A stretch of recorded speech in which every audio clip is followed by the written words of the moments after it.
안녕하세요. 청송초등학교 교사 이가영입니다. 저는 오늘 구글 클래스룸과 자작자작을 활용한 글쓰기 수업에 대해 공유해 드리겠습니다. 수업 개요에 대해 말씀드리겠습니다. 저는 2021년 11월 15일에 4학년 학생 6명을 대상으로 국어 한차시 수업을 진행하였습니다. 사용된 소싱으로는 구글 클래스룸과 자작자작 두 가지의 소싱을 사용을 했고요. 하드웨어로는 학생들은 크롬북, 교사는 노트북과 핸드폰을 활용했습니다. 수업 설계한 계기에 대해 말씀드리겠습니다. 삼성 스마트스쿨에서 지원해준 컨텐츠가 굉장히 많더라고요. 그런데 그 컨텐츠를 효과적으로 활용하기 위해서는 학생들과 하나씩 경험을 해봐야 될 필요성이 있겠다 생각이 들어서 소싱들을 하나씩 한 주에 한 차시씩 경험을 해보았습니다. 그래서 해당 차시는 구글 클래스룸과 자작자작을 활용해보는 차시였습니다. 특히 여러 가지 소싱들 중에서 자작자작은 쓰기 성취 기준에서 다방면으로 활용하기 좋기 때문에 반드시 수업에 적용해보고 싶은 콘텐츠였습니다. 학생들에게 예상했던 반응으로는 아이디와 비밀번호가 로그인하기 어렵기 때문에 이때 도움이 좀 필요할 것이라고 생각이 되었고요. 또 글쓰기 차시이기 때문에 다른 스마트 수업과는 다르게 흥미가 조금 낮을 것이라고 생각이 되었습니다. 수업 효과로는 크롬북의 오류들을 극복하면서 정보기기를 활용하는 역량이 높아졌고 또 아무래도 종이로 쓰는 것보다 수정이 훨씬 쉽고 맞춤법 검사 기능이 있기 때문에 학생들이 좀 더 자신감 있게 글쓰기에 참여했습니다. 또 구글 클래스룸에도 한번 로그인을 해놓으니 평소에 필요한 수업 자료나 링크 등을 올리면서 쉽게 활용할 수 있었습니다. 수업의 흐름을 간단하게 말씀드리고 뒷부분에서 사진을 보면서 좀 더 자세히 말씀드리겠습니다. 첫 번째로 도입에서는 전시학습 3기를 했고요. 그 다음 동기 유발을 했습니다. 전시학습 3기는 초성 퀴즈를 활용해서 간단한 퀴즈를 통해 지난 시간에 배운 주요 단어들을 알아보았고요. 동기 유발에는 영어 단어인 클래스룸을 활용해서 구글 클래스룸이라는 의미도 알아보고 또 우리만의 교실을 만든다는 것으로 관심을 불러일으켰습니다. 학습 목표 제시 후에는 전개로 가는데요. 활동 첫 번째는 클래스룸에 로그인하기, 활동 2는 자작자작 로그인하기, 활동 3은 주제에 맞는 글쓰기입니다. 이제 정리로는 서로의 글을 공유하고 차시해고를 하는 순서로 마치게 됩니다. 그럼 해당 수업들을 좀 더 자세히 보여드릴게요. 먼저 전시학습 3기입니다. 저는 특히 삼성 스마트 수업에서는 전시학습 3기를 꼭 하는 편이었는데요. 이유는 두 가지가 있습니다. 제가 일주일에 한 차례씩 수업을 했기 때문에 학생들이 지난 시간에 배운 것을 잊었을 가능성이 커서 지난 시간에 배운 걸 상기시켜주는 목적이 첫 번째로 있었고요. 두 번째로는 우리가 배우는 수업들이 분절적인 그런 단편적인 지식이 아니라 하나의 흐름 속에서 가는 걸로 알려주고 싶었어요. 그래서 이번 차시와의 연결고리를 찾아서 학생들의 융합적 사고력도 높이고 우리가 큰 흐름 속에서 공부하고 있는 거다라는 걸 알려주기 위해서 전시학습 3기와 이번 차시를 연결시키려는 노력을 많이 했습니다. 그래서 지난 차시의 온라인 정체성에 대해서 배웠기 때문에 이번 시간에도 우리가 글쓰기 수업을 할 건데 오늘 우리가 하는 표현 활동도 여러분들의 온라인 정체성을 함양하는 시간이다 라는 거를 연결 지어줘서 큰 흐름에서 우리가 공부하고 있다라는 생각을 가지게끔 했습니다. 그 다음으로 동기유발인데요. 간단하게 클래스룸이라는 단어를 제시해서 구글 클래스룸이 어떤 컨텐츠인지 설명하려는 목적을 좀 담았습니다. 그래서 클래스룸이 교실이기 때문에 우리는 오늘 온라인에서 우리만의 교실을 또 만드는 거다. 거기에서 여러 가지 수업을 할 수 있다라는 점으로 흥미를 불러일으켰습니다. 학습 목표를 제시하면서 간단하게 소싱에 대한 설명을 하고 우리가 글쓰기 수업, 즉 표현활동, 온라인 정체성을 함양하는 수업을 해보는 거다라고 제시하였습니다. 이제 활동 1로 넘어가게 됩니다. 학생들한테 크롬북을 제공을 했다고 했는데요. 어른들도 문서 작업을 할 때는 주로 노트북을 활용하기 때문에 학생들이 타자 연습을 할 때나 글쓰기 수업을 할 때는 크롬북을 제공하려고 의도를 가졌는데 생각보다 오류가 좀 있어서 로그인 오류를 해결하기 위한 순회 지도에 예상보다 많은 시간이 소요되었습니다. 또 일찍 로그인한 친구들은 간단한 과제를 할 수 있는 것을 구글 클래스룸에 등록을 해 놓았습니다.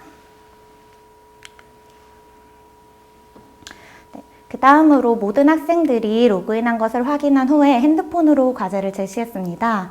핸드폰을 제가 들고 다니면서 했던 이유는 일단 학생들이 로그인 아이디와 비밀번호를 모르기 때문에 그때그때 편하게 확인하기 위해서 가벼운 핸드폰을 활용해서 아이디 비밀번호를 확인한 다음에 로그인을 도와주기 위한 목적이 있었고요.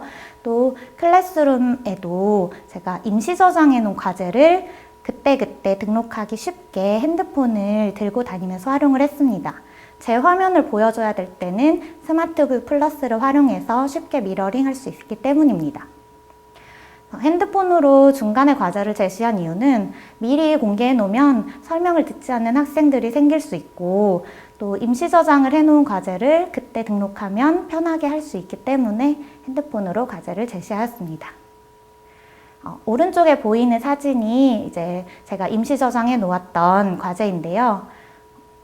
자작자작에 대한 그 간단한 설명과 그리고 5가지의 순서로 어떻게 해야 되는지 안내를 해 놓았습니다. 학생들과 가볍게 확인을 한 후에 학생들은 제가 첨부해 놓은 아이디 비밀번호로 확인하고 사이트에 접속해서 로그인하면 됩니다.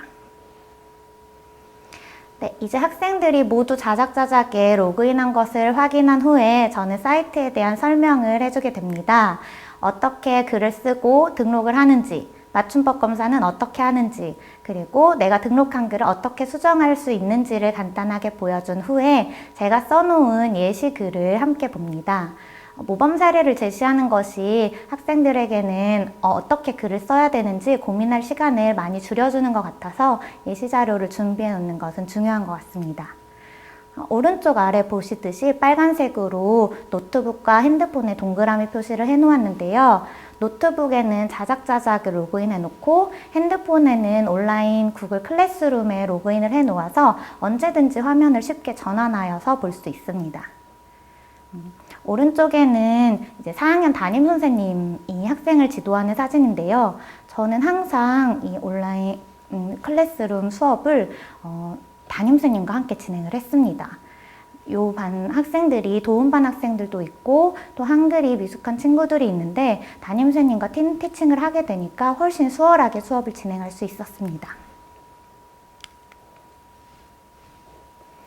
네, 이제 학생들에게 글쓰기 시간을 주고 일반 국어 수업과 동일하게 글쓰기 순회 지도를 하게 됩니다. 오른쪽 글씨는 3, 4학년군의 성취 기준을 제가 갖다 놓은 건데요.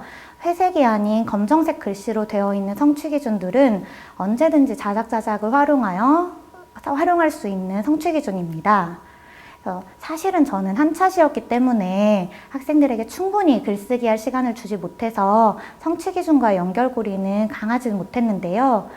글쓰기 주제는 어떤 것이든 가능하기 때문에 해당 성취 기준에 좀 더 집중해서 연결시킨다면 훨씬 더 좋은 수업이 될 수 있을 것 같습니다. 그래서 저는 순회 지도를 하면서 학생들이 글을 좀 더 보완하고 수정할 수 있도록 격려해주는 역할을 하였습니다. 네, 이제 활동 3번째까지 모두 끝나게 된 거고 정리해 글 나누기 활동으로 갑니다. 좀 아쉬웠던 것은 시간이 부족해서 학생들이 좀 더 수정할 시간이 적었고 자신의 글을 발표하지는 못했어요. 제가 간단하게 학생들이 쓴 글을 함께 보면서 나누었고 오른쪽 화면은 학생들이 실제로 작성한 글입니다. 아까도 말씀드렸다시피 한글이 미숙한 친구들도 많았는데 맞춤법 검사 기능을 통해서 좀 더 자신감 있게 수업에 참여하였고 문장 보호는 없지만 맞춤법은 모두 맞게 글쓰기가 된 것을 보실 수 있습니다. 또 자작자작에 굉장히 전 좋다고 생각한 부분이 이 디지털 책 만들기 기능인데요. 학생들이 쓴 글을 아주 손쉽게 책자 형태로 만들 수가 있습니다. 그래서 이것은 진로 활동과도 연계 가능해서 너희들이 작가가 돼보는 경험도 했다라는 식으로 수업을 이어나갈 수도 있습니다. 두 가지의 컨텐츠에 대해서 좀 더 말씀을 드릴 텐데요. 먼저 구글 클래스룸은 수업 자료와 링크를 쉽게 공유할 수 있기 때문에 한번 학기 초에 개설을 해 놓으시면 언제든지 활용이 좋은 컨텐츠입니다. 그리고 또 담당 교사가 없어도 수업이 가능하다는 점이 큰 장점인데요. 제가 환경에 관련된 수업을 진행하고 하루는 출장을 가야 될 일이 있었는데 여기에 링크만 올려주고 갔을 때 학생들은 수업을 진행할 수 있었다는 점이 전 또 큰 장점이라고 생각합니다. 또 보호자와의 연계 지도도 가능한데요. 저는 아직 활용해 보지는 못했지만 보호자들이 모든 컨텐츠를 볼 수는 없지만 내 자녀의 과제 달성 정도나 이런 것들을 확인할 수 있는 탭이 생겼다고 하더라고요. 그래서 저는 올해는 학년 초부터 활용을 해서 보호자와의 연계 지도도 할 생각입니다. 또 자작자작은 꾸준한 글쓰기 지도가 가능하다는 점이 큰 장점이고요. 종이에 쓰는 것보다 수정이 쉽고 또 종이는 잃어버릴 수 있지만 이 글은 언제든 꺼내서 보고 수정할 수 있다는 점도 장점입니다. 학생들의 글쓰기 흥미와 자신감도 높아지고 또 마지막으로 학생들의 글을 손쉽게 책의 형태로 제작할 수 있는 것도 큰 장점이라고 볼 수 있겠습니다. 이 수업에 도전하실 선생님들께 한 말씀을 드리자면 사전에 준비해야 될 사항이 좀 있어요. 학생들의 계정을 미리 생성해 놓는다든지 아니면 클래스룸에 자료를 미리 탑재해 놓는 수업 구성이 필요하고요. 또 당일에 수업이 어떻게 진행이 될지 시뮬레이션 해보는 것도 좋습니다. 또 오류를 줄이기 위해서는 학생들의 계정으로 또 학생들의 태블릿과 동일한 모델로 시연을 해보는 것이 좋습니다. 당일에는 언제든 오류가 있을 수 있다는 생각으로 오류가 일어나도 의연하게 대처를 해야 되고요.